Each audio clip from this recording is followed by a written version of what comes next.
Let's talk about the legendary sword from Berserk called the Dragon Slayer. So this sword was crafted by a skilled blacksmith named Godo. The king of Godo's land asked someone to make a sword capable of slaying a dragon, and Godo took the task very seriously and forged a monstrous sword. Upon seeing the sword though, the king was furious because the sword was so impractical that he threatened Godo's life and forced Godo to go into hiding. Skip ahead in time and Godo meets the main character Guts, and Guts decides to wield the Dragon Slayer. And since Guts has been wielding a sword that's almost bigger than him since he was a kid, the Dragon Slayer's not too big a problem. For reference, Guts can swing the sword with little effort, and it weighs 408 pounds and is 5 feet long. Also, through many battles, the sword has actually been tempered by the malice of countless astral monsters, so he can even damage things like spirits and ghosts.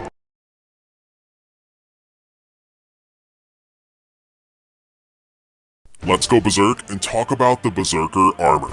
The main power granted to you by this armor is removing all of your mental limiters so that you can go absolutely all out in any fight. When you don this armor, your mind stops seeing things like pain and self-preservation as problems so that you can let out your max capacity of speed and strength. This armor will also temporarily repair your body, so if you break a bone, the armor will inject itself into your bone and return your bones back to their proper place, not to be confused with actually healing you though. And now let's talk about the major drawbacks. If you don't keep your negative emotions in check while wearing the armor, you'll slowly begin to lose your psyche and turn into a bloodthirsty monster that attacks anything on sight. And on top of that, if you go into that bloodthirsty mode too many times, you'll begin to lose your 5 senses and your mind will slowly break down. And finally, the armor changes its appearance depending who wears it. For example, here's a skull head and here's a wild dog.